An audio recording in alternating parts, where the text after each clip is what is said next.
Michael Giaramita, welcome to Listening with Leaders. You are the CEO of a company called Group PMX, which is a construction project management firm. You have, what, I think something like 45 years or plus of construction project management experience, and you've just published a new book called It's All About Your Team. And welcome to the show. I'm really interested in learning more about you and your work today. Well, thank you for having me. It's a great opportunity for us to get to know each other and share. I think we have a lot of common interests. Absolutely. So let's just start off with a little bit about your backstory. How did you get into construction management and ultimately get into the firm that you've built today? When I was about 16 years old, living in New York City or New York, I had this dream about building a transit system around Manhattan because you couldn't get around Manhattan. You can get across and up and down, but you can't get across. You can't get around. So that was one of my dreams. So I went to school at Colorado State University to study transportation engineering. And the day I get there, they canceled that major. That was not a good thing. I went out to other things and basically wound up in doing construction management and civil engineering. That's how I got into the business. And I was always tinkering as a kid too. So civil engineering was a natural thing for you to get into. Yeah, and construction management. And construction management. So is that what, I mean, out of college, that's what you began doing? You had a job in a construction management firm or working for a contractor or? So I went to work for Brandon Root in Texas doing big petrochemical plants. That was my first experience. And wow. It was, the interesting thing about that was it was called EPC, Engineer, Procure, and Construct, which is what design build is today. Right. Right. But it was really easy back then because you're sitting there with a client. The client says, by the way, what I want you to do by next year on this date, like December 31st, I want product coming out of that hose and into that tanker. That's it. Pretty clear, right? Yeah. Pretty clear. Money is no object. Make it happen. Yeah, that's it. Just go do it. So it was interesting. Well, that's pretty impressive because the petrochemical plants are complex. They're complex. It's a complex system. Yes. Learning how to put one of those together, I would imagine, was a pretty steep learning curve. It was very steep, very interesting learning, even just what rebar, what the terminology was you're using every day. And right. It was embarrassing at sometimes, but you got through it. Tell us about the firm that you have today, Group PMX. Yeah, so Group PMX, so let me explain what PMX is. When about 25, 30 years ago, I wrote a paper on what program management was. So the Construction Management Association of America, CMAA, said that program management was multiple construction projects. And I said, no, that's not really what it means. So what I look at is everything is based on project management. Project management is the core skill set you need to do project management, program management, construction management. So I define program management as PM, project management, to the X power. So if you're doing two projects, it doesn't mean two or three project three. It's X because it's exponential because you're considering everything that goes into that program and looking at it from a holistic view versus a single project view. So PMX, so that's why I named the company PMX. So large construction firms or owners that are doing multiple construction projects, they've got to manage the entire portfolio of projects. And I take it what Group PMX does is help people manage that portfolio in a way that makes sense. It's if you buy light bulbs, you want to buy 5,000 light bulbs, you buy 3, right? So you try to organize it so that you don't have all this excess stuff that you don't really need. Right. One project I did was Denver Airport that didn't understand what program management was. They built the whole airport without coordinating those drawings and those procurements to make everything the same. And it was a problem at the end. That's why it got delayed at the end. Wow. One of the reasons it got delayed in the end. So describe for us just generally what kind of your typical client. So we work 50-50 public and private. Some of our private sector clients, Delta Airlines is a big client of us. JFK Airport, we're doing 2 projects there, which again are pretty much private. Delta, we built a new $4 billion new terminal building at LaGuardia Airport. Great project for us. We were part of a team, which also helped us exercise our one team shared success philosophy, which is what we're spreading around the industry. As working in the construction industry, working as an attorney in the construction industry, there are thousands of teams on a construction project. It's not just one. And we figured out a way to make their one team share success. And we're putting that in place, and we're getting great exposure to that theme, but one team share success. How? All right, now you got my interest. Okay. We both know when you take a massive construction project, $1 billion project, you have thousands of people, Yeah. hundreds of subcontractors, suppliers, all different trades coming in, Mhm. and they all have their own agendas, and they all have their own way of doing things, and they all think they're the best. How do you turn all that into a team? Okay. So it took me, one project I did, probably my most challenging project, was for the International Monetary Fund in DC. I was called in when the project was in its fourth year, was supposed to be complete. It was 50% complete. Ugh. The client called me, and it was 100 million, some 100 million, maybe over budget. Called me up. He said, Mike, I got this problem. Can you come take a look at it? And so I go down and I go to the first meeting, and it wasn't about technical issues. Everybody in that room hated each other beyond the point of hatred. It was F you, your mother, your sister. Right. It was horrible. Been there. And so he said, what can you do about this? I said, I don't know. I had to think about this one because I've never seen a situation like that. In fact, at the end of the first meeting, I got up and I said, I'm from New York and I'm offended by you guys. I've never seen like this. So they all loved me right from the beginning. So I spent the next 6 months aligning the team, getting them to understand what it takes if you collaborate with each other, work together. And the first thing that you got to think about is down to the trade level. The trades are where the money is spent. People, they think they're just these trade guys. They're the ones that swing the hammer and put things in place. So when you start to treat them with respect, and you remove the obstacles that are constraining them from doing their job, guess what happens? All of a sudden, they're making money, they're happy, and everybody starts to play along. So that's And they what do I good did. work. Yeah. And they do work. And they do. So I took some of the tricks I did. I took the architect QA people and put them on QC. I said, we don't need punch lists anymore. What do we have punch lists for? Go in there and start to solve the problem in the field. Let's not have the punch list. So we started doing that, and we started winning arguments with our engineers who say this wasn't right or that wasn't right. We taught everybody what the proper protocols are, and everybody started to listen. And the whole place just changed. We finished that job, which took 4 years to get 50% complete. We finished the other 50% in 2 years, and almost without zero change orders. Wow. It went very well, and I learned a lot about the people, and that's why the book, it's all about your team. I was going to say, so it is all about your team. It is. And this is something that people don't get. Leaders don't get it either. No. This is all about the people. I'm working on my 5th book right now, all about leadership empathy, how to listen to your team. Right. And so tell us about your book. This just came out, all about your team. What prompted, as a book author, I understand what's going on, but what motivated the book, and what's the book about? So my partner said, Mike, you got all these ideas, you should write them down. So I started to write them down. I teach at Columbia once in a while, university, and I organized the book in a teaching mode, like 12 chapters. Then I started to fill it in, and I got filled in, and I started thinking, oh, maybe this should be a book. Maybe this shouldn't just be a teaching thing, but turn into a book. So a lot of it, half of it's about just lessons I learned in the industry on how to do a better job. And mostly they were focused on process and procedures and things I did that people thought, like I did a project in Houston where I was managing the design of a freeway, about 12 miles of freeway. And I was working for the MTA. We were building a transitway in the middle of that project, which was the last thing to be turned over. So I did the design, and we turned it over to the highway department. Said, oh yeah, this is like a 7-year project. And I said, no, wait a second. I think we could do this in about 3 years. No, we can't do it. We've never done a project this size and this scale. So anyway, they hired a consultant. They looked over my shoulder. A year later, 3-year project, or 40 months on the longest segment, finished it on time without changes, and just started thinking about through my career that I was disruptive, and I did things that were not the norm, but they worked out. Right. And so they just, I don't know, I just look at things a little differently. And I've been very fortunate in my career to be able to have the chance to. You've been doing this stuff for what, 40, 45 years now? What is it that gets you up in the morning and gets you excited to go to work?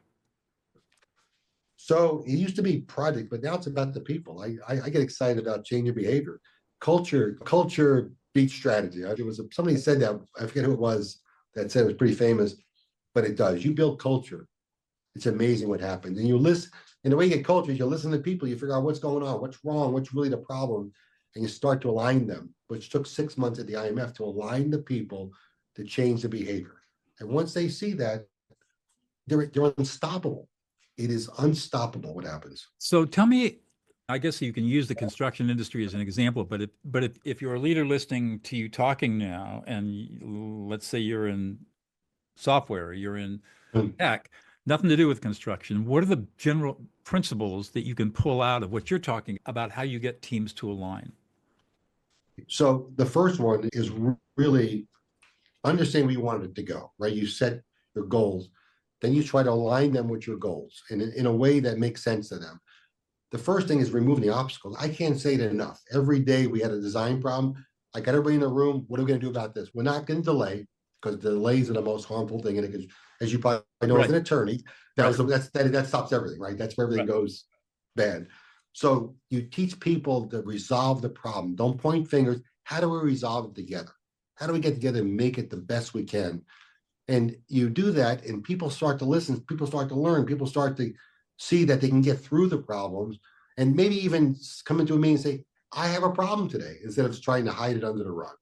So getting them to do that. The second thing, and the most impactful thing after alignment, is putting an organization in place that allows them to function properly. Getting them aligned in an organization that's targeted at delivery. I want to get this job done. How do I do that best?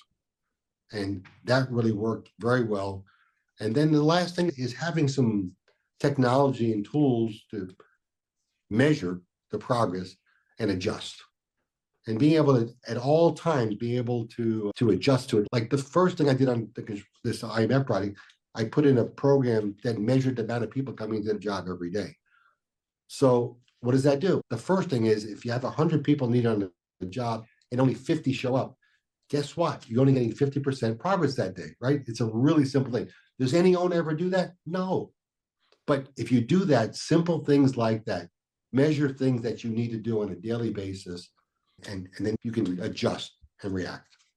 So Mike, what is it about you that makes all this work? What's unique about you? I don't know. I think I've always thrived to be, I guess I was always different, right? I think that's part of my, I'll tell you a story. When I was in high school in 9th grade, I failed gym. How do you fail gym? How do you fail gym? You fail gym, you don't go, right? You don't go. You don't go. Okay. And when you do go, you're disruptive, right? You're not listening. And anyway, my punishment was they made me go to gym 10th, 11th, and 12th grade 5 days a week. That was my punishment. I had to go 5 days a week. Guess what? 50 years now I've been working out, right? And so what a great thing, right? It happened. That became very popular. So you should learn from being somewhat disruptive, and you learn to change that. And in fact, 2 years ago, I was awarded this award in New York. It was called 50 over 50. So they had 50 people, age over 50. And the name of the award was the Age of Disruptors. Now, okay, so you go from disruptive as being a very negative, and I'm a little ashamed of that, to being a disruptor, you can be proud. So it's a lens, it's another lens of looking at what you do, and do it in a way that's disruptor, not a disruptor. It disrupts the status quo, gets people upset, but gets things done. Yeah. Wow. So how do you, we both know, being having worked in the business for a long time, there's an enormous amount of conflict, big egos. Yeah.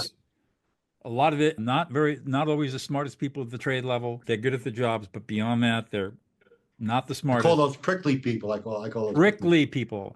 How do you learn how to manage all that and get these people to work together?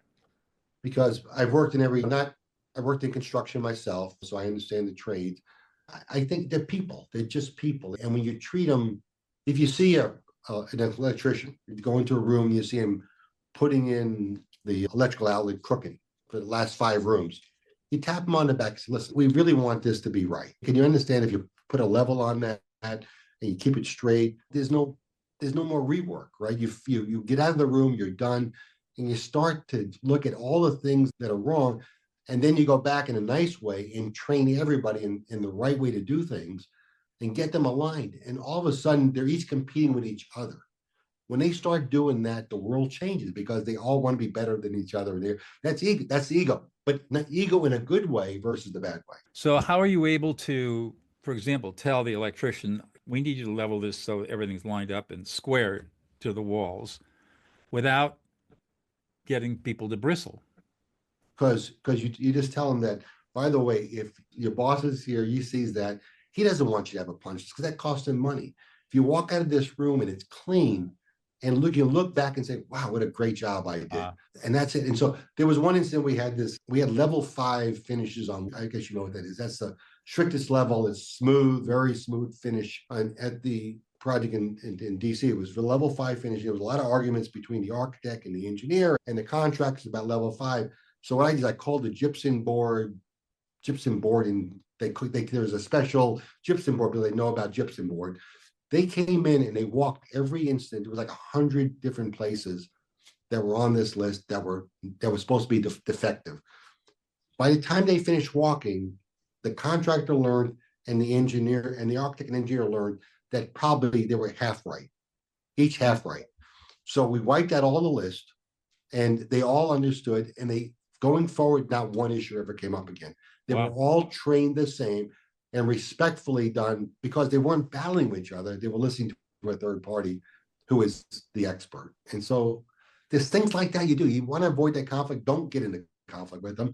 Get around that conflict. Do something that changes the behavior versus having the conflict. So I suspect that listening is one of your most important tools. Tell me how how do you learn how to listen? I used to not listen very well. So you're not alone. Yeah.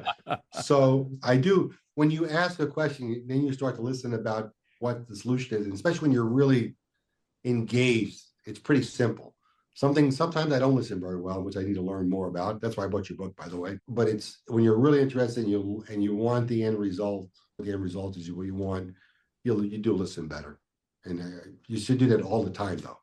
Right? You should turn that switch on. Leave that switch on all the time. Yeah, it's hard because it's really easy to get distracted. It's really easy to get triggered, to get emotional, to deal with other people's emotionality when they're upset or bristly. It's tough. Tough. Yeah. But that is the secret to life, is learning how to listen. Where do you see you going in the next 10 years? I'm 70 now, so I don't know, 10 years. I'm a little older than you. I just turned 75. So there you go. Congrats. Congrats. Yeah. So I'll probably I'm looking for a successor right now. We do succession planning with the company. We're trying to grow out of New York, we won our first job in Delaware. Wow. And we're moving down south and up north, and then possibly Europe. And if I get to Europe, I'll probably then go there and run that for a little bit, then retire. That'll be fun. Good for you. It would be fun.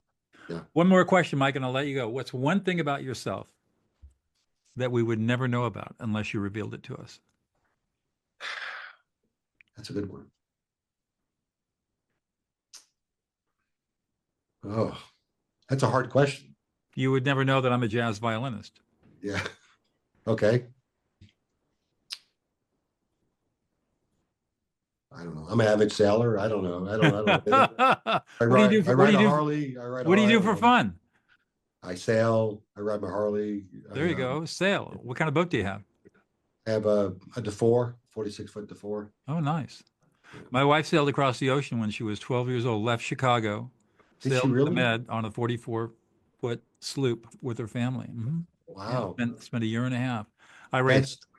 That'd be ultimate dream, but that takes a lot of guts. Yep. A lot of guts. Yep.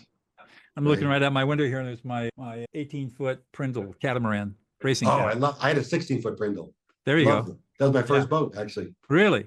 This one we picked up. We got this one last year. I completely rebuilt it. We're just getting ready to sail it. It took me all summer to rebuild it, and then we realized we had a bad jib, and then we got the wrong jib. So, one thing. They don't make those. They make them anymore. They don't make them anymore. So it's really hard. All the parts you get off of eBay are all used parts, and you just got to hope that you get the right part and it all fits and works. But I like the Prindle better than the Hobie. The Hobie, I do too. It's a faster, sturdier cat, no doubt. Yeah, differ. I used to beat 18-foot Hobies on my 16-foot Prindle. There you go. All right. Thank you so much for your time today, Mike. It's been great talking to you. You too. Thank you. And I look forward to reading your book. Absolutely.